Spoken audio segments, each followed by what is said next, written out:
মনোযোগী হব, আর পরিবেশটা যত নির্জুম হবে, কোলাহল মুক্ত হবে, কথাবার্তা মুক্ত হবে, কোনো কথা কোনো সাউন্ড হবে না, তাইলে আল্লাহর পক্ষ থেকে 3টা পুরস্কার পাব। কয়টা? যদি আমি মনোযোগকে উজাড় করে দিয়া শুনতে পারি, উজাড় করে দিয়া, উজাড় বোঝেন, যা আছে পুরাটা ঢাইলা দিলাম, এটার নাম হইল উজাড় করে দেওয়া।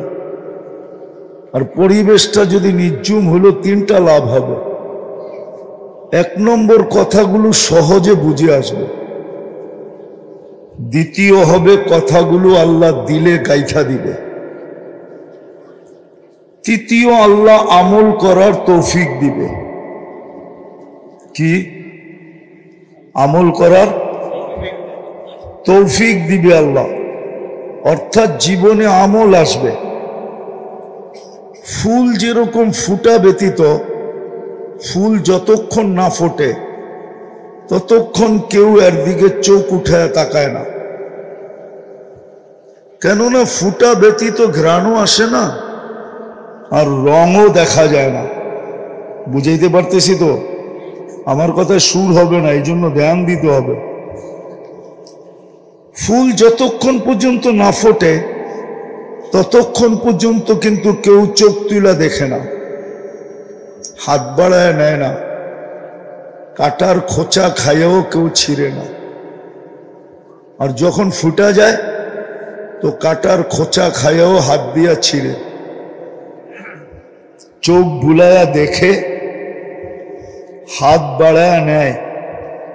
এমনকি 14 তারিখে যুবক যুবতীরা পয়সা দিয়েও কিনে, আর না পাইলে মারামারিও করে। ঠিক না? সত্য তো?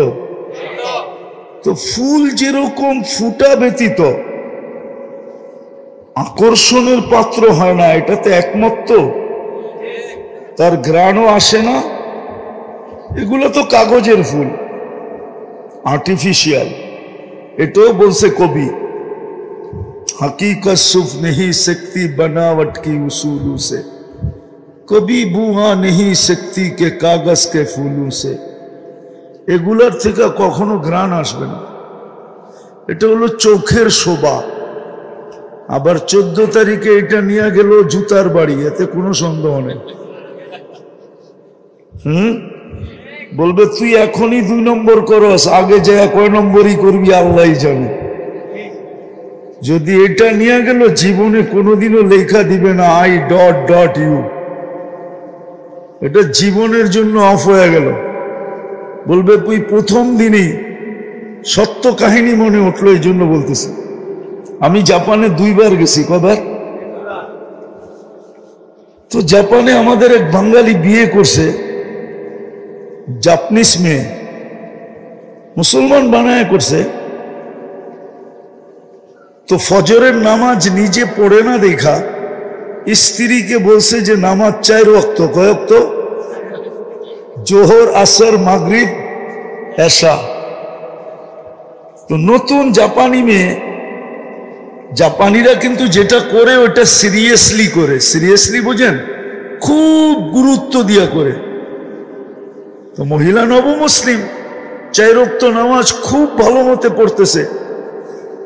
তো একদিন ঘুরতে গেছে আরে বান্ধবীর কাছে, বান্ধবীও জাপানি, তারও বিয়ে হয়েছে এক বাঙালির সাথে, কিন্তু সে একটু দিনদার, ছেলেটা একটু কি, সে 5 ওয়াক্ত নামাজ পড়ে, স্ত্রীও পড়ে।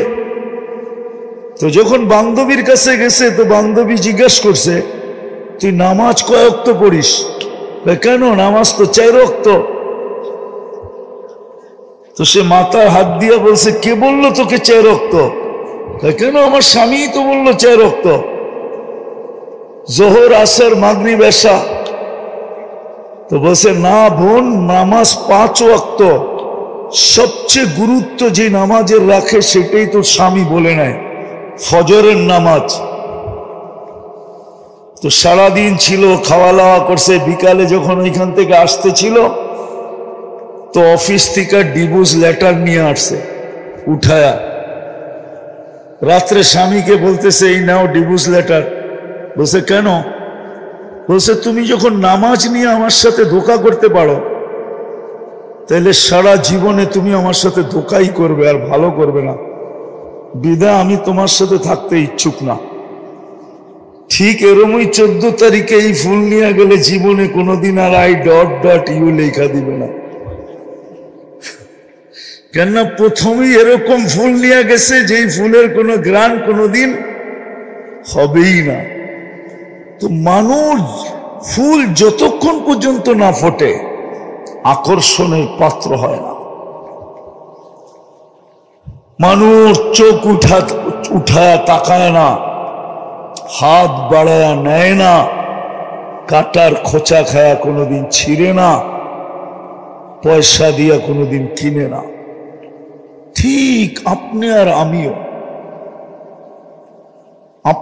আমিও, কথা লম্বা হবে না, অল্পই হবে। আপনি আর আমিও, আমি জানি কালকে ওয়ার্কিং ডে আছে, বেশিরভাগই এখানে শ্রমিক পেশার লোক, কালকে কাজে যেতে হবে, বিধায় আমি লম্বা করব না। কিন্তু আশা করি যদি ধ্যান দিয়া শুনতে পারি অল্প যথেষ্ট হইব বলে আশা করি। আপনাদের যদি তাওয়াজ্জু থাকে, মন দিয়া যদি শোনেন, তো যেরকম ফুল আকর্ষণের পাত্র হয় না ফুটা ব্যতীত, তার ঘ্রাণ ছড়ায় না, তার কালার প্রকাশ পায় না, তদ্রূপ আপনি আর আমিও আল্লাহর কাছে আর আল্লাহর রসুলের কাছে। আমি দুনিয়া নিয়ে আমার আলোচনা না, দুনিয়া কে কত বড় আকর্ষণের পাত্র, কার কতটুকু আকর্ষণ দুনিয়াতে, এটা আমার বিষয় না।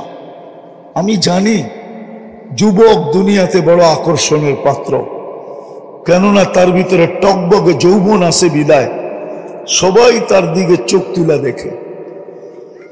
আবার এটাও বিশ্বাস করি যুবতীও আকর্ষণের পাত্র, এটাও বিশ্বাস করি পুরুষও আকর্ষণের পাত্র, আবার এটাও বিশ্বাস করি নারীও আকর্ষণের পাত্র, ঠিক না?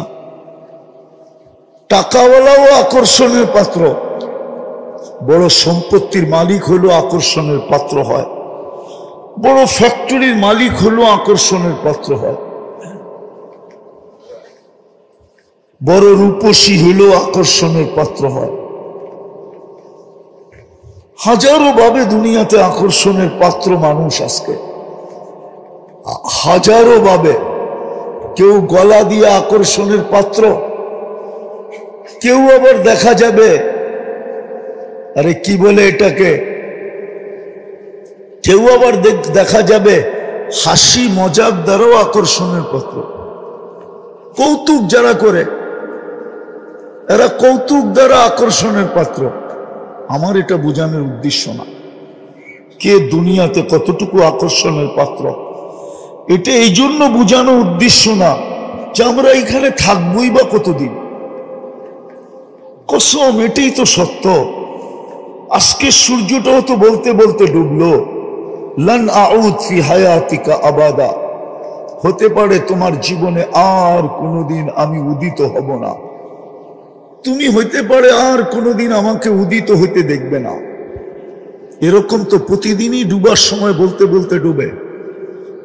যেই দেশেই ডুবে, যেইখান থেকেই সূর্য ডুবা যায় বা অদৃশ্য হয়ে যায়, ওইখানেই সেই আওয়াজ দিতে দিতে অদৃশ্য হয়, আওয়াজ দিতে দিতে ডুবে।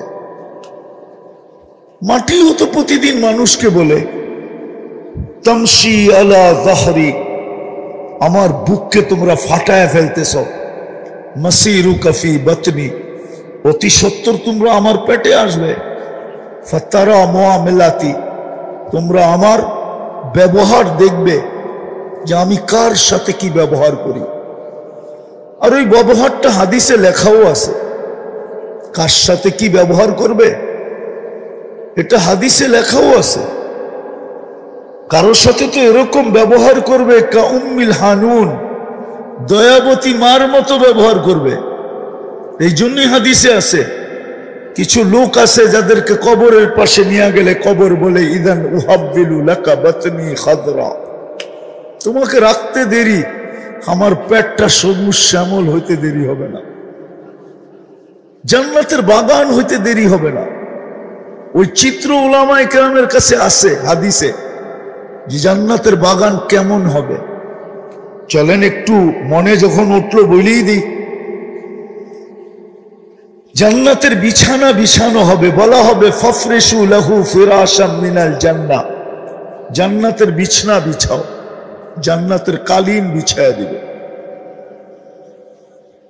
ওয়াফতাহু লাহু ৭০ বাবান ইলাল জান্নাহ, আপনি বলবেন কবরটা ছোট, এইখানে ৭০টা গেট খুলবে, তো খুলবে কি করে?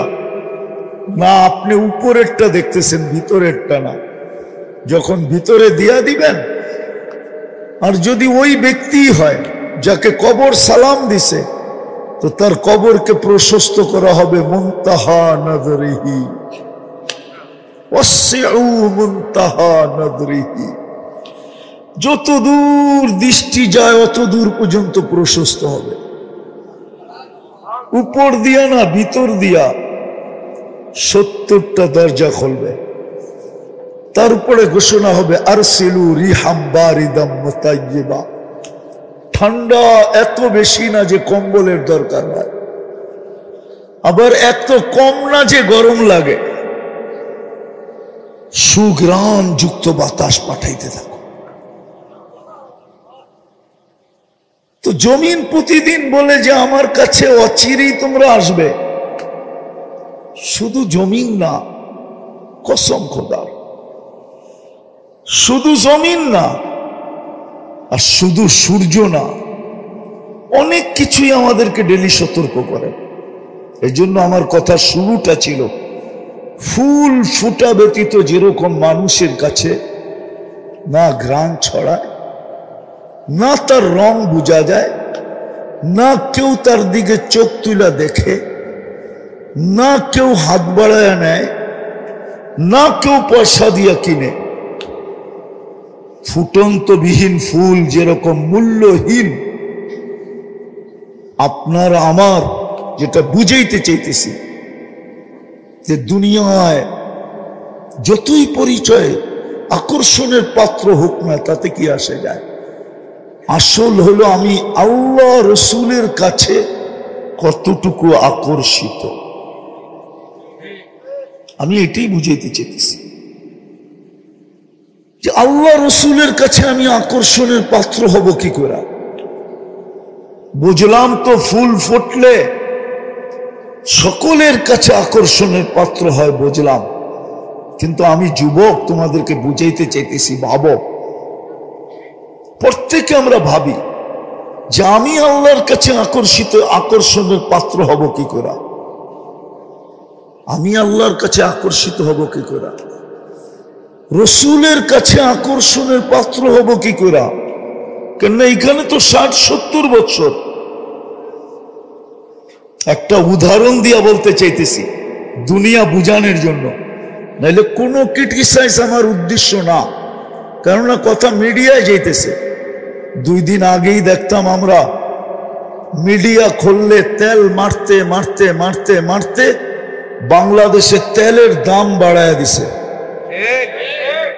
পুরা দেশে তেলের শর্টেজ, ঠিক না? পেপার পত্রিকা আসতে শুরু করছে তেল ছাড়া কিভাবে পাকানো যায়। আর আজকে ওই মিডিয়া খোলেন, ওই লোকগুলোই স্বৈরাচারী বলতে বলতে গলা শুকায় ফেলতেছে, ঠিক না?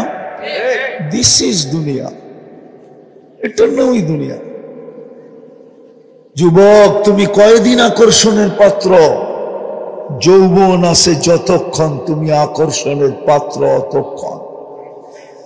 বিশ্ব সুন্দরী দুনিয়াতে একবার হওয়া যায়, দ্বিতীয়বার হওয়া যায় না। কেন? এই জন্যই, কেননা 1 বৎসরে বিশ্ব সুন্দরী যে আকর্ষণের মাধ্যমে হয়েছিল, 1 বৎসরে ওটার ভিতরে চুল পরিমাণ হলো ভাটা পড়ে গেছে, ভাটা, যার কারণে দ্বিতীয় বৎসর সে বিশ্ব সুন্দরী হতে পারে না। সবাইকে বলতেছি, আপনি আকর্ষণের পাত্র কতক্ষণ দুনিয়াতে থাকবেনই বা কতক্ষণ, আর আকর্ষণের পাত্রই বা কতক্ষণ। যুবককে অতক্ষণ যৌবন আসে যতক্ষণ, রূপসী তো অতক্ষণ রূপ আসে যতক্ষণ, টাকাওয়ালা তো অতক্ষণ টাকা আসে যতক্ষণ, পদওয়ালা তো অতক্ষণ পদ আসে যতক্ষণ, ফ্যাক্টরিওয়ালা তো ওই সময় পর্যন্ত আকর্ষণের পাত্র যতদিন ফ্যাক্টরি আছে। ফ্যাক্টরি নাই ওকে কেউ জিজ্ঞাসা করবে না। সত্য এটাই, সত্য সত্য। কবির কথাই সত্য, तुझे दुनिया के रहूं सबसे आला, हो जीनत निराली हो फैशन निराला, यूं ही जिया करता है क्या मरने वाला, तुझे हुस्न जाहिर ने धोखे में डाला, जगह जी लगाने का दुनिया नहीं है, ये इबरत की जहां है तमाशा नहीं है। कुरानो बोले आफा हसिब तुम अन्नमा खलकनाकुम अबस व अन्नकुम इलैना ला तुरजाउन। আজকে তো আমাদের নিশা হলো শুধু উন্নত উন্নত উন্নত নিশা।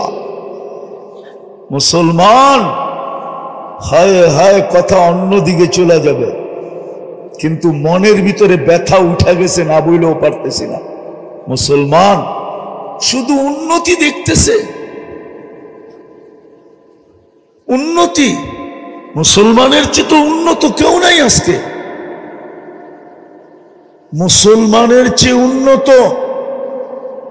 উন্নত যদি মুসলমানের থেকে কেউ হইতো, তাইলে ব্র্যান্ডের জিনিস দুনিয়াতে মুসলমানের চেয়ে বেশি অন্যেরা কিন্তু মুসলমানের সমান কেউ কি মুসলমান এত ব্র্যান্ড ব্যবহার করতো না।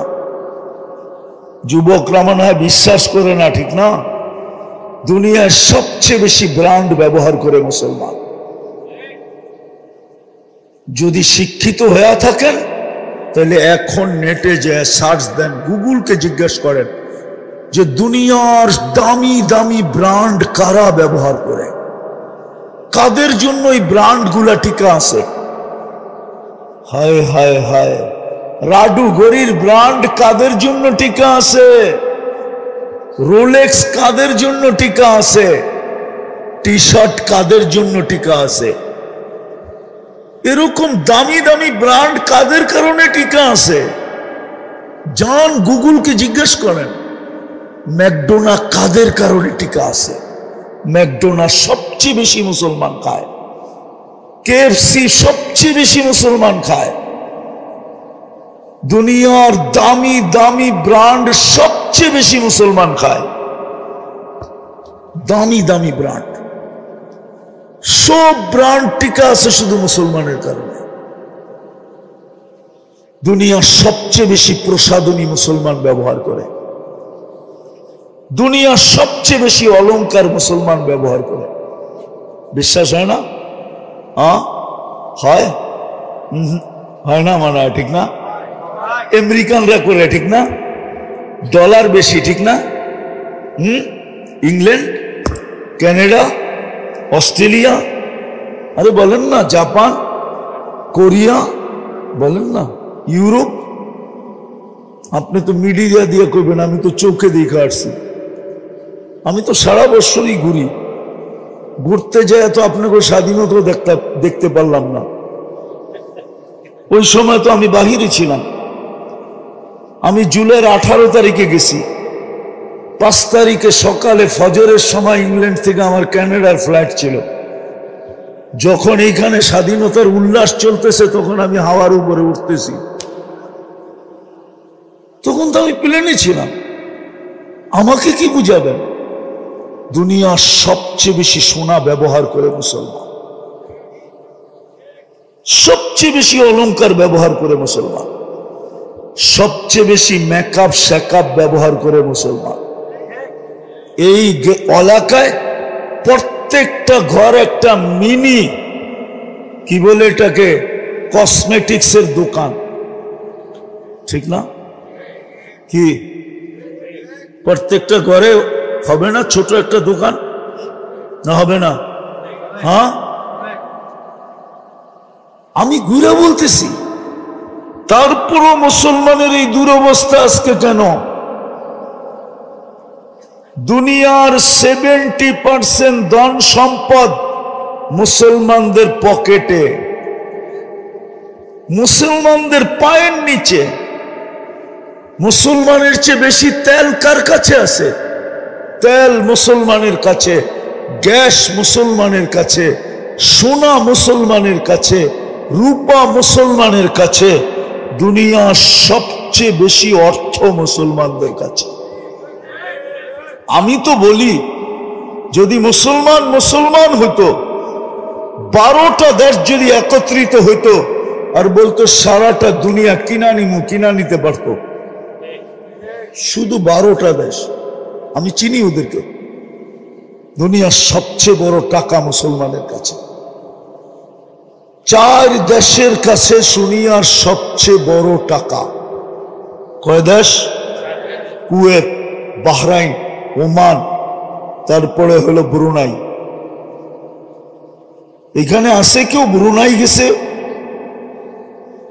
ব্রুনাইয়ের প্রবাসী কেউ আছে এখানে? আছে কেউ? ওই যে আছে, কয় টাকা বেতন পাইতো জিজ্ঞেস করেন তো। উর্দে গেলে 100 টাকা। ব্রুনাইয়ের 100 টাকাই তো আমাদের দেশে 30-35 হাজার টাকা হয়। সবচেয়ে বড় টাকা ব্রুনাই, কুয়েত, বাহরাইন, ওমান। তারপরে মুসলমানের এই দুরবস্থা কেন? আজকে সমানে মারতেছে। আজ পর্যন্ত দুইটা আমি আমার দিলের ব্যথা বলতেছি। জাতিসংঘের বাৎসরিক সমস্ত দুনিয়ার প্রধানদেরকে নিয়ে, দেশের প্রধানদেরকে নিয়ে সম্মেলন হলো দুইটা। মুসলমান 56 থেকে 58টা দেশ, যাদের কাছে 70% সম্পদ দুনিয়া, একটা ছোট নিন্দা প্রস্তাব পাশ করাইতে পারে নাই। আমাকে বলুক, কেউ দেখছে মিডিয়ায়, বলুক কি পারছে?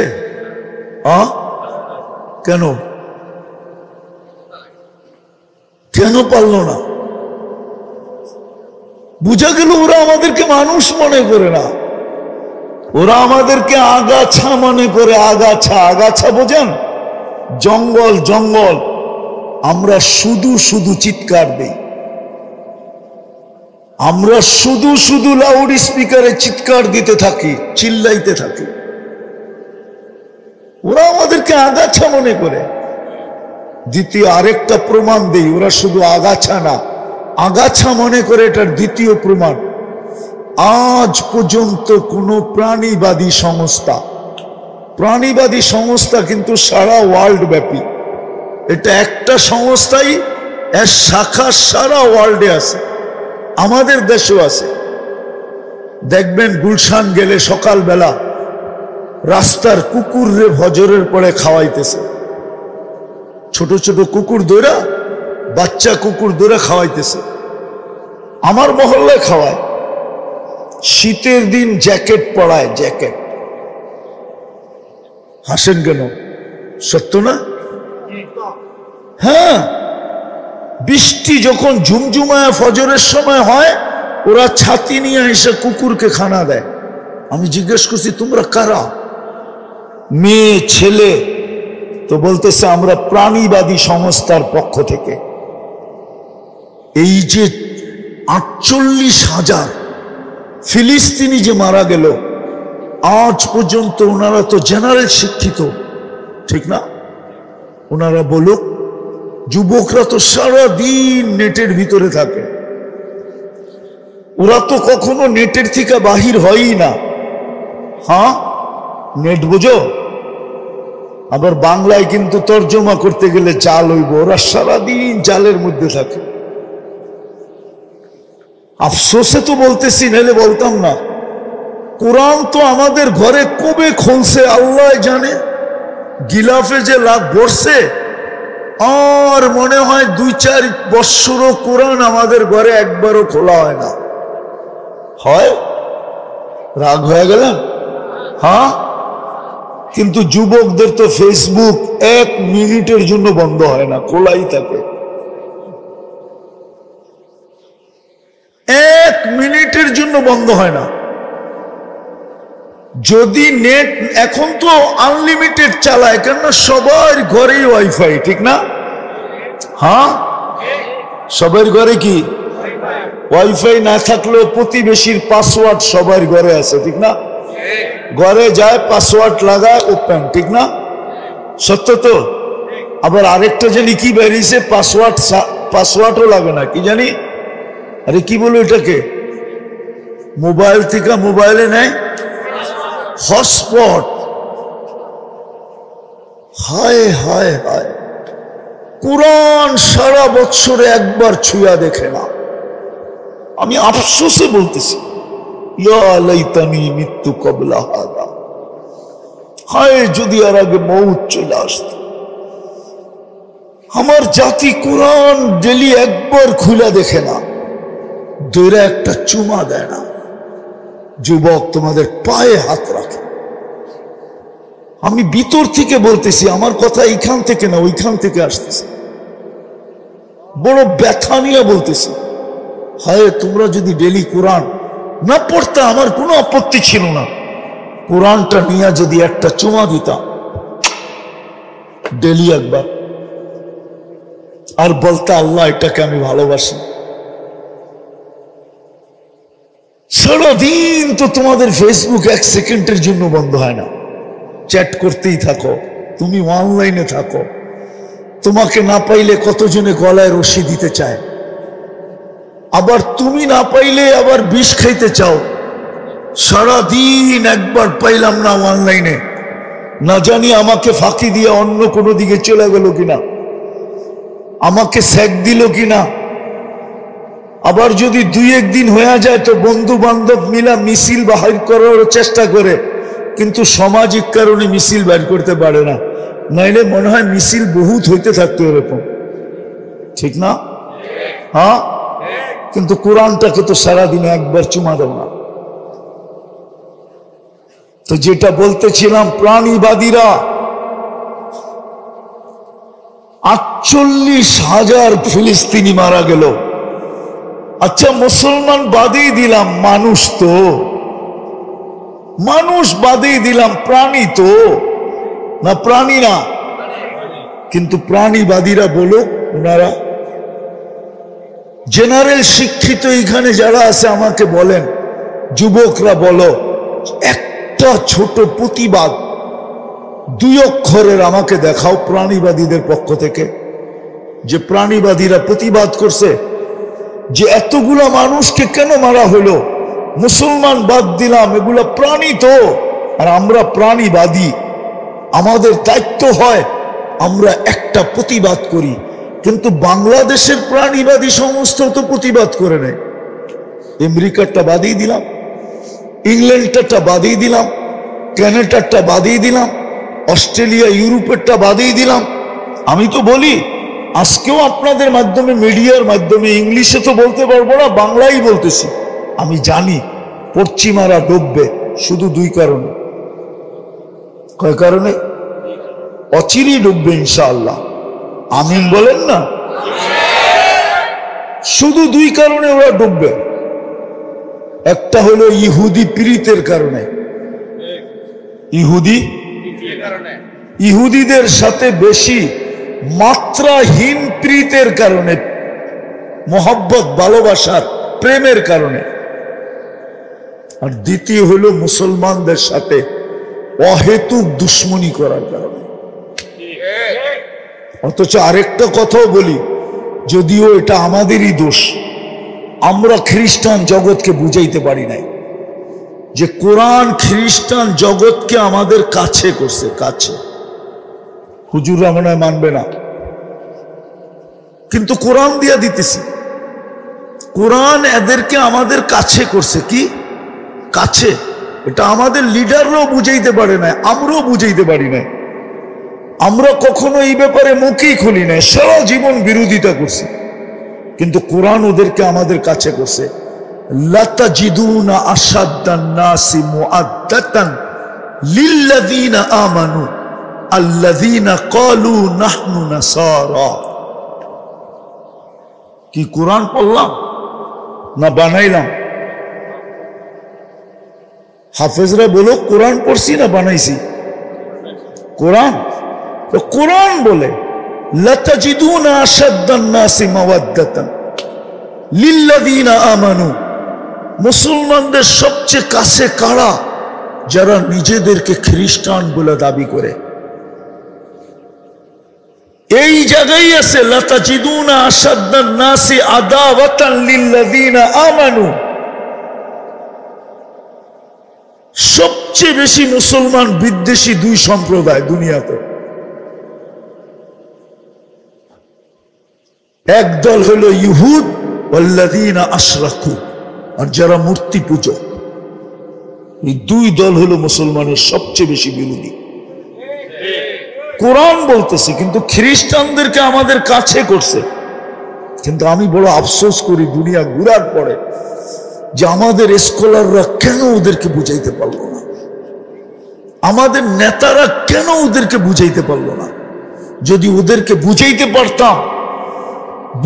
পারতাম তাহলে এই দুরবস্থা মনে হয় কোনোদিন আমাদের দেখতে হতো না। আমরা বুঝাইতে পারি নাই। আমি আমার দোষও বলবো, শুধু ওদের দোষ বলবো এরকম না, আমার দোষও আমি বলবো যে আমি ওদেরকে বুঝাইতে পারি নাই। আমাদের স্কলাররা বুঝাইতে পারে নাই, আমাদের নেতারা বুঝাইতে পারে নাই যে তোমাদেরকে আল্লাহ আমাদের কাছে করছে, তোমরা আমাদের থেকে দূরে যাও তো যাও কেন? আমাদের সাথে বিদ্বেষ রাখো তো রাখো কেন? হিংসা রাখো তো রাখো কেন?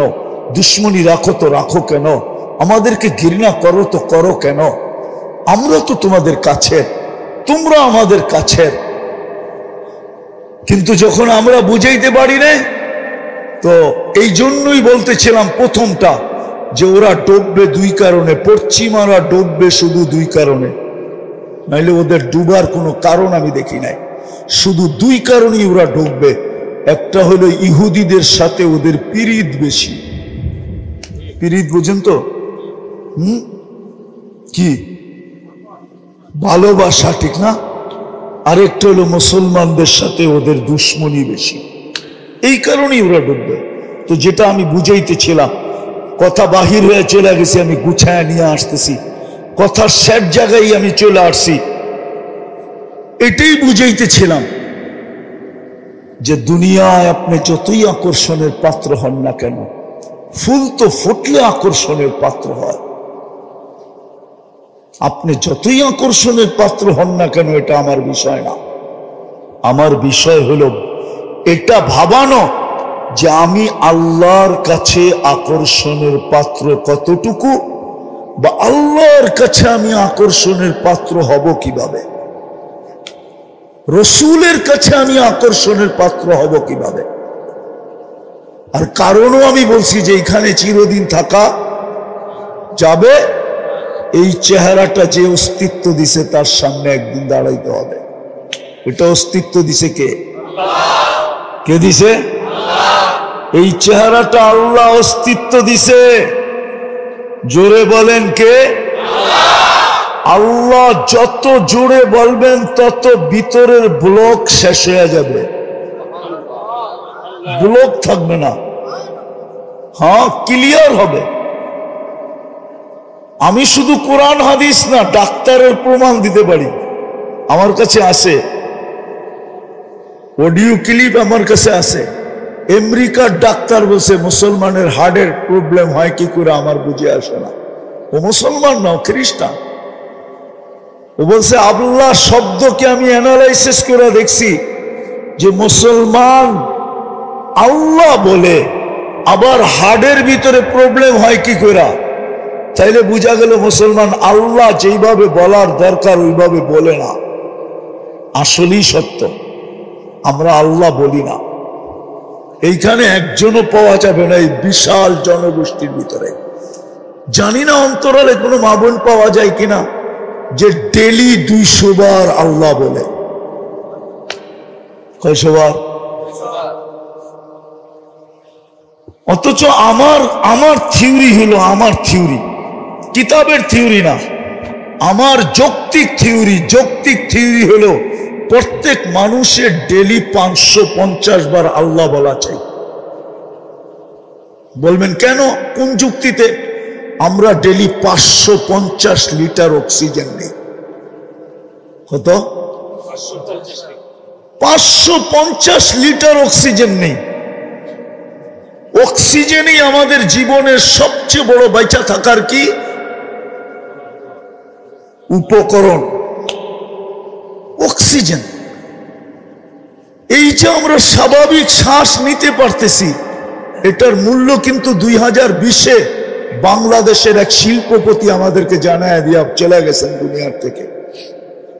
বাংলাদেশের প্রথম সারির এক শিল্পপতি যখন ভেন্টিলেটরে ছিলেন, ওনার জন্য যখন চায়নার থেকে ডাক্তারের টিম আনা হলো, তো ডাক্তারের টিম যখন কামরায় ঢুকলো, তো উনি ডাক্তারের টিমকে বলছিল, তোমরা আমাকে স্বাভাবিক শ্বাস নিতে দাও, আমার পুরা প্রপার্টি কোম্পানি আমি তোমাদের নামে লেখা দিব।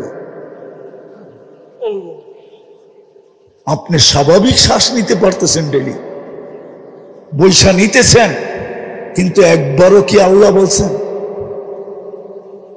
যে আল্লাহ বা আলহামদুলিল্লাহ বলছেন? তো আমার যুক্তি বলে ডেলি 505 বার আল্লাহ বলা চাই, কেননা 550 লিটার আমরা অক্সিজেন নেই। 1 লিটারের বদলা একবার আল্লাহ। কিন্তু আমার যুবকরা তো ডেলি 10 বারও আল্লাহ বলে না, 5 বারও আল্লাহ বলে না, মা বোনরাও বলে না, পুরুষও বলে না। বলেন আজকে সারা দুনিয়া চিৎকার কিসের দিতেছে? সবচেয়ে বেশি চিৎকার তো দিতেছি আমরা যে আল্লাহ সাহায্য পাঠান, তাই না? হ্যাঁ না, আমরা লইরা জিতা নিব? হ্যাঁ, আমরা লইরা জিতা নিব? আল্লাহ সাহায্য ছাড়া পারবেন জিততে? না, মনে হয় কিছু ইয়ং বেশ আছে যারা পারবে, গায়ে লইরা জিতা নিবে। তাহলে গায়ে লইরা যদি তুমি জিতা নিতে পারো, তাহলে তোমার সে তো হামাস শক্তিশালী কম না, ঠিক না? ওরা তো যুদ্ধের ময়দানও নামাজ পড়ে, ঠিক না? ঠিক না? কি বলেন? শক্তিশালী কম না, ঠিক না? কিন্তু এখানে এত মৃত্যুর সিরিয়াল কেন বাড়তেছে? আসলে না, কসম খোদার, আল্লাহর সাহায্য ছাড়া জিতা যাবে না। পারবেন আল্লাহর সাহায্য ছাড়া জিততে? আজকে তো সারা দুনিয়ার কান্না সবচেয়ে বড়। আমি শেষ জায়গায় চলে আসতেছি, পড়ায় উঠি না করি। আর সারা দুনিয়ার চিৎকার তো হলো আল্লাহ সাহায্য করেন না কেন, পাঠান না কেন? জিজ্ঞাসা করেন ওলামাদের থেকে। প্রত্যেক মাদ্রাসায় ডেলি দোয়া হয়, আল্লাহওয়ালারা সারা রাত্র চোখের পানি ঝরায়। গত রমজানে তো আমি মনে করছিলাম যে এইবার ঈদ দুইটা হবে, একটা রোজার ঈদ আর একটা ফিলিস্তিনের স্বাধীনতার ঈদ। কেননা আমি আমার জীবনে কেন আমার মনে হয় মক্কা মদিনাও কোনোদিন এত কান্না দেখে নাই। গত ঈদ রমজানে যত কান্না হয়েছে, কোনোদিন এত কান্না দেখে নাই আমার মন হয়। আমি তো পড়ায় রমজানে দেখছি, কিন্তু এত কান্না, ইরাকের যুদ্ধেও আমি এত কান্না দেখি নাই। গত রমজানে ইমাম যেইভাবে কাঁদতে ছিল, মুক্তাদিরা যেইভাবে, মুসল্লিরা যেইভাবে কাঁদতে ছিল, পুরো হেরেম খচা খচ বড়া, পড়ায় কুটি খানিক হবে মক্কায়, মদিনায় হবে কুটি খানিক। দুই হেরেমে যখন কান্নার রোল তোল উঠত, বেতেরের ভিতরে কুনুতে নাজেলায় ইমাম সালাম সেজদার থেকে উঠে যেত। হাজারো হবে আমি দেখছি চোখে, যারা সেজদায় পড়া কান্তি আছে, কান্তি আছে, কান্তি আছে, কান্তি আছে। আমার বিশ্বাস ছিল যে এবার দুটা ঈদ হবে, কিন্তু রোজা পার হয়ে গেল, ঈদ পার হয়ে গেল, কোরবানি পার হয়ে গেল, আবার রোজা চলে আসতেছে, 1 বছর পুরা হলো, আবার সামনে রোজা চলে আসতেছে, কিন্তু সাহায্যের কোনো লক্ষণই দেখি না। অথচ এই মুহূর্তে সাহায্যের সবচেয়ে বেশি দরকার। আল্লাহ সাহায্যের দরকার। আর আল্লাহ যদি সাহায্য করেন তাহলে আল্লাহ তো দেখায় দিছেন, ঠিক না? আমি আল্লাহ লড়লে কি হবে? আল্লাহ প্রমাণ দিছে, তুমি হাতি নিয়ে আসবা, আমি আবাবিল নিয়ে আসবো। কি হাতির সামনে আবাবিলের পার্সেন্টেজ কতটুকু জানেন? কতটুকু? হ্যাঁ, হুজুররা বলুক কতটুকু? আবাবিল আধা ছটা গোজন না, কিন্তু শুধু আর ডানাগুলোই আছে, আর কিচ্ছু নাই। ও শুধু, কেউ হজ করছেন? সামনের করছেন হজ? রাত্রে দেখছেন হেরেমের কাবার চতুর্দিকে ছোট ছোট একটা পাখি চোখে দেখা যায় না, উঠতেছে? ওটা আবাবিল, ওটাই আবাবিল। ওর শুধু দুইটা ডানাই আছে, আর কিছু নাই। 1,00,000 গুণ ছোট না, 1 কোটি গুণ ছোট বললেও মনে হয় মিথ্যা হবে না। হাতির থেকে 1 কোটি গুণ কি ছোট। আল্লাহ বলে, তুই হাতি নিয়ে আসছিস, আমি আবাবিল নিয়ে লড়ব। আরো একটা উদাহরণ দেখাই। ফেরাও নমরুদের রাজত্ব ছিল 800 বছর। কত? পুরো 800 বছর কোনো অপোজিশন ছিল না। মশা ঢুকার আগে 400 বছর, মশা ঢুকার পরে 400 বছর। একটাই ইতিহাসে মশা পাওয়া যায় যার 400 বছর বয়স ছিল, যেটা নমরুদের মাথার ভিতরে ঢুকছিল। বাকি সব মশা 72 ঘন্টায় মরে যায়, শুধু এটা 400 বছর, তাও ল্যাংরা। আল্লাহ পাল্লাকে সমান করতেছিলেন। যখন মশা ঢোকে নেয় তখন যে আসতো সে সেই নমরুদকে সেজদা করতে হতো। যখন মশা ঢুকছে তো এখন যে আসতো সে আইসা আগে মাথায় জুতা দিয়ে একটা বাড়ি দিত। তো আল্লাহ জুতার বাড়ি আর সেজদা দুটার পাল্লা কি করছে? সমান করছে। তো আল্লাহ নমরুদের মতো। ও আরেকটা মজার খবর, 4 জন বাদশার ভিতরে একজন নমরুদ, যাকে আল্লাহ পুরা দুনিয়ার রাজত্ব দিছিলেন, তার ভিতরে একজন হলো নমরুদ। আল্লাহ লড়ছে কি নিয়া? কি মশা, তাও ল্যাংরা। কি আজকে যদি আল্লাহকে বলি, আল্লাহ আপনি লড়তে চলে আসেন, তা আল্লাহ তো আমাকে বুঝে, আমি লড়ি তো লড়ি কি করা? সারা দিনে তো 110 বার আল্লাহ বলে না। শুক্রবারের পর শুক্রবার আসে, কোন শুক্রবারে 200 বার কেউ দুরূদ পড়ে না। অথচ আমি তো হুকুম দিছিলাম বন্ধুকে যে উম্মতকে বলে দেন শুক্রবারে যেন আপনার উপরে বেশি বেশি দুরূদ পড়ে। আর দুরূদ তো এই জন্যই ছিল যে পলসেরাত পার হবে দুরুদের পটুকলে। যার দুরুদ যত বেশি সে পলসেরাত পার হবে তত সহজে। এই জন্য এই উম্মত ডাইরেক্ট জাহান্নামে পড়বে না। জাহান্নামে যদি পিছলায়ও যায় পলসেরাত থেকে, তো পলসেরাত ধরে লটকায়া থাকবে, ঝুলা থাকবে। দেখা হবে আর দুরুদ আছে কিনা। যদি দুরুদ পড়া থাকে তো দুরুদ ছুটতে ছুটতে আসবে, একে ধৈরা পলসেরাতের উপরে উঠায় দাঁড় করাবে। দুরুদ আগে পিছে ডাইনে বামে হইয়া একে পলসেরাত পার করাবে। শুক্রবারে বলছিলেন তো দুরুদ পড়তে, দুরুদ তো পড়ে না। নবীর আদর্শ তো বাদই দিলাম, নাইলে এত টাকা কেন চুলের পিছে যুবক খরচ করবে? অধিকাংশ যুবকই তো 500 টাকার নিচে চুল কাটা হয় না।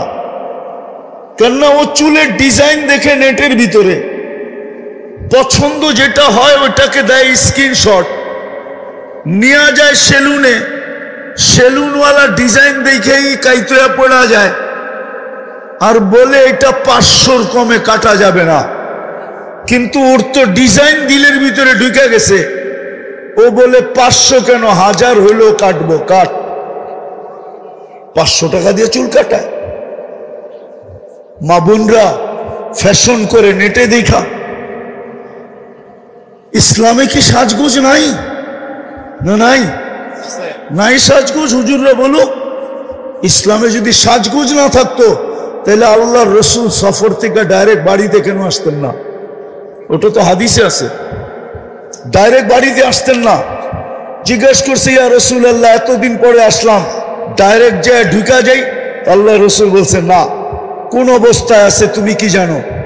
হয়তো যায়া দেখবে চুল এলোমেলো, কাপড় সাপড় ময়লা শয়লা, সাজ নাই গোজ নাই, বাড়িতে তুমি ঢুকবা, লাগবো তোমার কাছে কাজের মহিলার মতো, তো তোমার মন লাগবে না। বিদায় একটু অপেক্ষা করো, বাড়িতে খবর দেখ, সেই জায়গায় যা রেডি হোক, যখন তুমি ঘরে ঢুকবে দেখতে দেরি যেন গলা লাগাইতে দেরি না হয়। মন যেন বলে গলা লাগা, মন যেন বলে বুক লাগা, আগেরটা বাদিয়ে দিলাম, লাউড স্পিকার খোলা। ইসলাম তো সাজগোজ শিখাইছে, রাগ হয়েন না। দুনিয়া ইসলামের আগে কেউ সাজগোজ জানতো না। ইসলাম নারীকে শিখাইছে সাজগোজ কাকে বলে, ইসলাম শিখাইছে ফ্যাশন কাকে বলে। নাইলে এই হাদিস কেন বলতো আল্লাহু জামিলুন ইউহিব্বুল জামাল? আল্লাহ সুন্দর সৌন্দর্যতাকে পছন্দ করে। আল্লাহর রসুল সাহাবী রসুলকে কেন বলতো তুই এরকম চলস কেন? আল্লাহ কি তোকে কিছু দেয় না? বলছে দিছে। বলে তাইলে নেয়ামতের আসর তোর উপরে প্রকাশ পাওয়া চাই। ইসলাম তো দুনিয়াকে সাজগোজ শিখাইছে, ফ্যাশন শিখাইছে। চলেন আমার লোকে ইতিহাস নিয়ে বসেন, আমাকে দেখান ইসলামের আগে কে ফ্যাশন জানতো? দুনিয়া ফ্যাশন জানতো না। ইসলামের আগে স্বামী জানতো না স্ত্রীর হক কি, ইসলামের আগে স্ত্রী জানতো না স্বামীর কদর কি, ইসলামের আগে মা বাবা জানতো না সন্তানের মায়া মমতা কি, ইসলামের আগে জানতো না সন্তান, জানতো না বাপের কদর কত বড়, বাপ মা কি জিনিস। ইসলাম শিখাইছে বাপ মা কি জিনিস। ইসলাম শিখাইছে সদয় দৃষ্টিতে দেখতে দেরি, কবুল হজের সওয়াব মিলতে দেরি হয় না। আমি তো বলি কবুল হজ না, ইসলাম শিখাইছে সদয় দৃষ্টিতে দেখতে দেরি, জান্নাত নিজের নামে লেখায়া নিতে দেরি হয় না। আপনি বলবেন হজের সওয়াব তো লেখা আছে হাদিসে, আপনি জান্নাত কোত্থেকে পাইলেন? তাইলে আমি আরেকটা হাদিস দিয়া বুঝাই। আল্লাহ রসুল বলছে কবুল হজের সওয়াব জান্নাত ব্যতীত আর কিচ্ছু না। ইসলাম শিখাইছে। তো যেটা বুঝাইতেছিলাম আমি, যে আজকে তো সাহায্যের দরকার, কিন্তু সাহায্য আসে না কেন? কেন আসে না? একটা দিয়ে শেষ করতেছি। আসতো যদি আমরা আল্লাহর কাছে আকর্ষণের পাত্র হতাম, যদি রসুলের কাছে আকর্ষণের পাত্র হতাম। ওই 313 আল্লাহর কাছে আকর্ষণের পাত্র ছিল। 313 তলোয়ার, 3টা ছিল। একদিকে 11,000-এর উপরে, 1100-র উপরে তলোয়ার ছিল, আর এই দিকে মুসলমানদের কাছে 3টা তলোয়ার ছিল। শুধু আল্লাহর কাছে আকর্ষণের পাত্র ছিল, রসুলের কাছে আকর্ষণের পাত্র ছিল। তো আল্লাহ কুরআন নামায় বলতেছে, বন্ধু ওমা আপনি খেলবেন না, আমরা খেলবো। ওমা রমাইতা ইদ রমাইতা ওয়ালাকিন্নাল্লাহ রমা। বন্ধু আমরা খেলবো, আপনি খেলবেন না, খেলবো তো আমরা। আল্লাহকে যদি প্রশ্ন করি, রমজান মাস 70 কিলোমিটার দূরে কেন মদিনার থেকে নিয়ে আসলেন? আল্লাহ যেন আমাকে বুঝাইতে চায়। বন্ধুকে মনে হয় আল্লাহ বলছে, বন্ধু আপনি না আসলে খেলা জমবে না, আপনাকে খেলা জমানোর জন্য নিয়ে আসছি, আর দর্শক না হইলে খেলতে মজা লাগবে না। আপনাকে তো দর্শক হিসাবে আনছি, খেলছি তো আমরা। আজকেও আল্লাহ খেলতো, আজকেও আল্লাহ খেলতেন। নাইলে আমার যুক্তিতে বুঝেই আসে না। আমাদের পরে কোনো উম্মত নাই না? আছে? আমাদের নবীর পরে কোনো নবী আছে? হ্যাঁ। নাইলে আপনারা কেন স্লোগান দেন নবীর পরে নবী নাই, সংসদে আইন চাই? কেন স্লোগান দেন? আমাদের নবীর পরে তো কোনো। তাইলে আল্লাহকে যদি প্রশ্ন করি, আল্লাহ কোরআন তো দেখি, ওয়ালিল্লাহি জুনুদুস সামাওয়াতি ওয়াল আরদ, জমিন আসমানের সমস্ত সৃষ্টি আপনার সৈনিকের অন্তর্ভুক্ত। আয় আল্লাহ, একটাকে হুকুম দেন না, আমাদের পরে নবীর পরে তো নবী নাই, আমাদের পরে উম্মত নাই, এই সৈনিক বসায় বসায় খাওয়াইতেছেন, কারণটা কি? পাঠান না ফিলিস্তিন, একদলকে পাঠান, একদল পাঠাইতে লিত হয়, কিন্তু আল্লাহ তো আমাকে বলে আমি পাঠাই, তো পাঠাই কি করা? তরিকা বাদ দিলাম, আদর্শ বাদ দিলাম, আদর্শ বাদ দিলাম। ওরা তো ডেলি 100 বার আমাকে আল্লাহ বলেও ডাকে না, বক্ত করে আমারটা সব। শুক্রবারে 100 বার আমার বন্ধুর দুরুদ পড়ে না। আমি তো তোমাদেরকে ইজ্জত করছিলাম বন্ধুর খাতিরে, নইলে তোমাদেরকে এত বড় সম্মানে ভূষিত করব তো করব কেন? কুদরতি হাতে আমি তোমাদেরকে বাছাই করব তো করব কেন?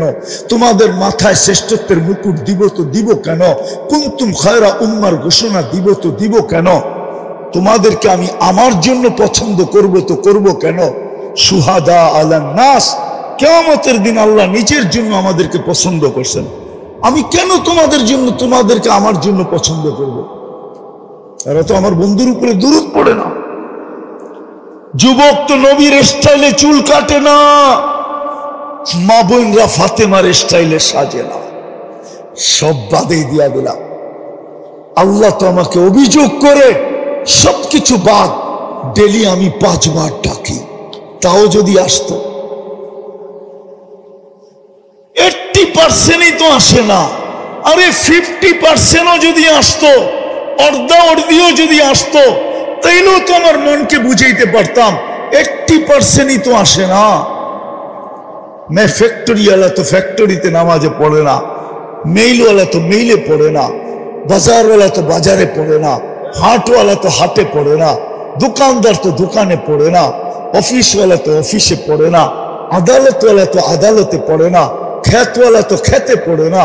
অথচ খেতে যদি নামাজ পড়তো, তাহলে ওর জন্য আল্লাহর মাগফিরাত, জান্নাত ওয়াজিব হইতো, ওয়াজিব, অবধারিত, হাদিসে আছে। খেতওয়ালা যখন আজান শোনে, আর খেতের আইল বলে না লাইল বলে গাজীপুরে, হ্যাঁ লাইল, ঠিক না? কোন জায়গায় আইল বলে। খেতের লাইলে যদি ও গামছা বিছায় দাঁড়ায় যেত, আল্লাহ ফেরেশতাদেরকে ডাইকা দেখাইতো, কি করে রে? নামাজ পড়ে। কার ভয়ে? আমার ভয়ে। আপনার ভয়ে? কি চায় নামাজ দ্বারা? কয় জান্নাত। আমি ভয় থেকে নিষ্কৃতি দিলাম, ওকে মাফ করে দিলাম, জান্নাত লেখা দিলাম, তোমরা সাক্ষী থেকো।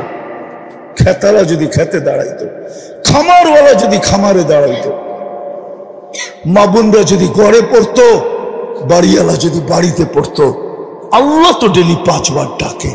শুধু আল্লাহ তো ডাকে না, রহমানও ডাকে, রহিমও ডাকে, মালিকও ডাকে, কুদ্দুসও ডাকে, সালামও ডাকে, মুমিনও ডাকে, মুহাইমিনও ডাকে, আজিজও ডাকে, জব্বারও ডাকে, মুতাকাব্বিরুল খালিকুল বারিউল মুসাব্বিরুল গফফারুল কহ্হারুল ওয়াহ্হাবুর রাজ্জাকুল ফাত্তাহুল আলিমুল কাবিদুল বাসিতুল খাফিদুর রাফিউল মুইজ্জুল মুদিল্লুস সামিউল বাসীরুল হাকামুল আদলুল লতীফুল খবীরুল হালিমুল আযীমুল গফুরুল শাকুরুল আলিয়ুল কবীরুল হাফিজুল মুকিতুল হাসিবুল জলিলুল করিমুল রকিবুল মুজিবুল ওয়াসি আল হাকিমুল ওয়াদুদুল মজিদুল বাঈসুশ শাহীদুল হকুল ওয়াকিলুল কবিয়ুল মতিনুল ওয়ালিয়ুল হামিদুল الموصي المبدي المعيد المحيي المميت الحي القيوم الواجد الماجد الواحد الأحد الصمد القادر المقتدر المقدم المؤخر الأول والآخر الظاهر والباطن الوالي المتوالي البر التواب المنتقم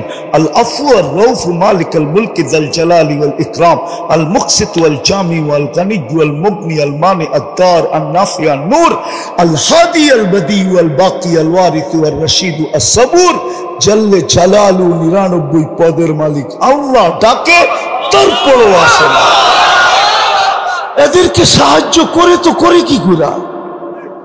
এই জন্য শেষ কথা, আসেন যদি চাই আল্লাহর কাছে আকর্ষণের পাত্র হওয়ার জন্য, যদি চাই রসুলের কাছে আকর্ষণের পাত্র হওয়ার জন্য, যদি চাই অতি সত্বর আমাদের জন্য সাহায্য নেমে আসুক, তাহলে আজকে 2টা কাম করতে হবে মনের থেকে, 2 থেকে 3টা। পারবেন?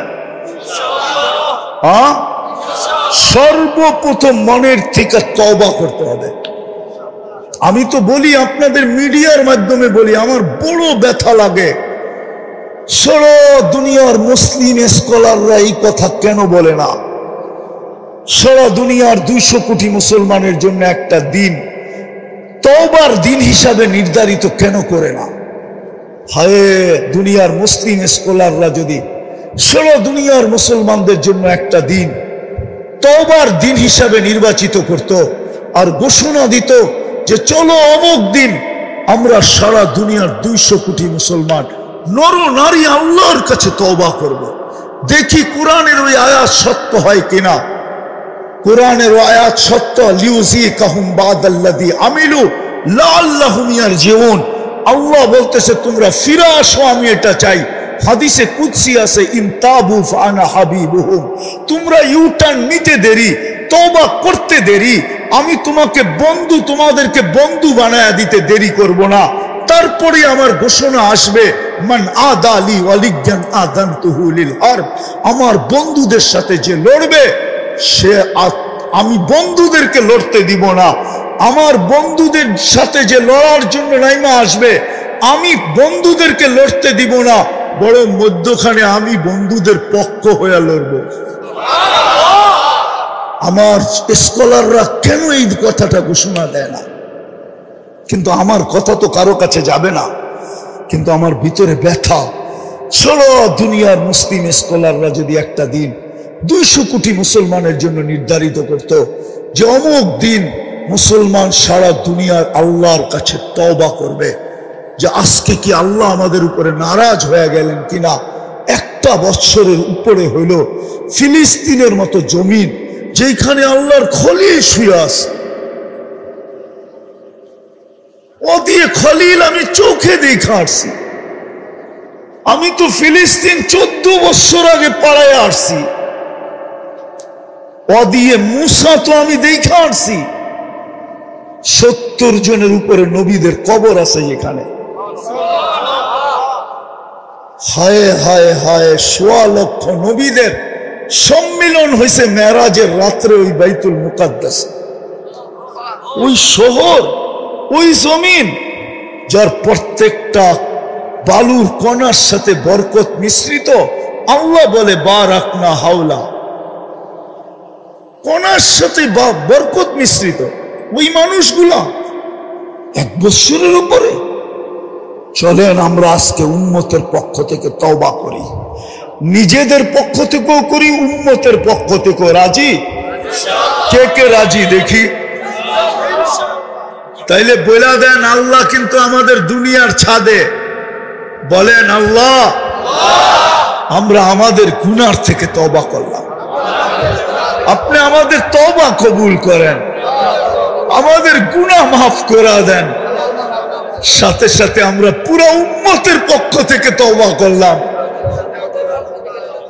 আপনি উম্মতের উপরে আর নারাজ থাকেন না। আল্লাহ আল্লাহ আপনি আমাদের উপরে রাজি খুশি হয়ে যান। কালকে সকালেই আপনি সূর্যকে উঠান তো একটা সুসংবাদ নিয়ে উঠান যে আমাদের মাথা আপনার কুদরতির পায়ে শুকরান ঝুঁকা যায়, আমাদেরকে কোনো খুশির সংবাদ শোনায় দেন মালিক। নামান আল্লাহ আমাদের তওবার বিনিময়ে যেন ওইখানে কোনো সাহায্যের ফয়সালা করেন। আজকে 3 দিন আগে ওরা নেটের ভিতরে ছাড়ছে যে আমাদের কাফনের কাপড় নাই, যেই হারে আমরা ঘরের কম্বল পেঁচায় লাশ কবরে দিতেছি, কয়েকদিন পরে আমাদের ঘরে কম্বলও থাকবে না। সামনে শীত আসতেছে, আমরা কম্বল না থাকলে আমরা মনে হয় শীতেই মারা যাব। ও দুনিয়ার মুসলমানরা, কিছু না পাঠাও আমাদের জন্য, আমাদেরকে একটু কাফনের কাপড় হলেও পাঠাও। নেট খুলে দেখেন, আমাদের জন্য একটু কাফনের কাপড় পাঠাও। আফসোস। দ্বিতীয় যেই দুটা বলতে চাইতেছি, আজকের থেকে চলেন অঙ্গীকার করি নামাজ কোনোদিন ছাড়ব না। पक्का